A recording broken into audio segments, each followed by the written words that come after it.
अभी थोड़ा सा कठिन परिस्थितियों में है, क्या कुछ देखते हैं पूरे मामले को आप? देखिए, मैं अभी मंजीत मुझे बताया कि यहाँ युवा है एक जो इसी परिवार से बहुत मजबूरी में, क्योंकि यहाँ पे कोई रोजगार नहीं, किसी तरीके से परिवार का भरण पोषण नहीं हो पा रहा था, तो मजबूरी में वो वहाँ पे कोई काम करने के लिए वहाँ पे गए थे। और आज हालात ये, जो मैं ऑडियो सुने मैंने परिवार के पास जो भेजे हुए हैं वहाँ से, वो बहुत ही भयावह, बहुत ही खतरनाक है।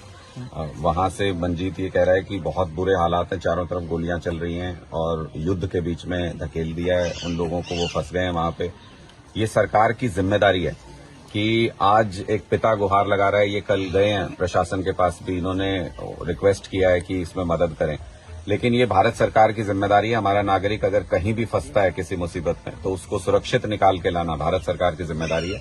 इसलिए हम ये मांग करते हैं कि भारत सरकार तुरंत इस तरफ ध्यान दे, क्योंकि ये इन बच्चों की गलती नहीं है, ये सरकार की गलती है कि इनको रोजगार के अवसर यहाँ पे उपलब्ध नहीं करा सके। ये भारतीय सेना के अंदर जितनी इच्छा होती थी, इस इलाके से तो बहुत बड़ी तादाद में युवा जाते थे भारतीय सेना के अंदर। अब आपने वो रास्ता बंद कर दिया अग्निवीर योजना ला करके, तो इसलिए ये युवा मजबूरी में विदेश जाने के लिए मजबूर होते हैं। अभी भी कल परसों भी मैं देख रहा था कि हरियाणा सरकार मुख्यमंत्री फोटो खिंचवा रहे थे कुछ युवाओं के साथ कि इजराइल भेज रहे हैं इनको, तो इजराइल में भी युद्ध चल रहा है। भगवान ना करे अगर वहां पे ऐसी मुसीबत में बच्चे फंसते हैं, तो भी सरकार की जिम्मेदारी है कि उनको सुरक्षित निकाले।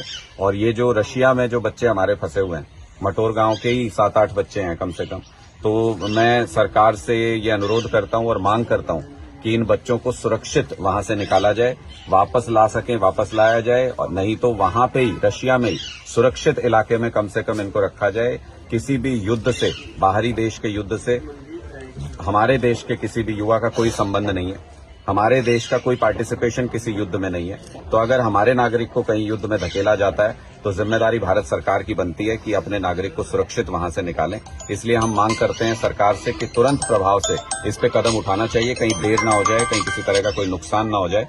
इसलिए तुरंत प्रभाव से सरकार ये कदम उठाए। और एक पिता को मजबूत करने की जिम्मेदारी सरकार की है, एक भाई को ये आश्वासन देने की जिम्मेदारी सरकार की है कि उनका जो युवा सदस्य परिवार का जो बाहर गया हुआ है, वो पूरी तरह से सुरक्षित रहेगा। ये भारत सरकार की जिम्मेदारी है। इसलिए जल्द से जल्द उस युवा को सुरक्षित जगह पे ले जाने की सरकार के द्वारा कोशिश होनी चाहिए। इस समय आचार संहिता चल रही है, आपकी पार्टी तरफ से अगर क्या आश्वासन मिलना चाहिए कि दिया जा रहा है इन लोगों को? नहीं, देखिए, चाहे कुछ भी चल रहा हो, आचार संहिता चल रही है या कुछ भी चल रही है, देश का नागरिक अगर कहीं भी खतरे में है, 24 घंटे 365 दिन देश का नागरिक अगर दुनिया के किसी भी कोने में खतरे में है, तो ये भारत सरकार की जिम्मेदारी है।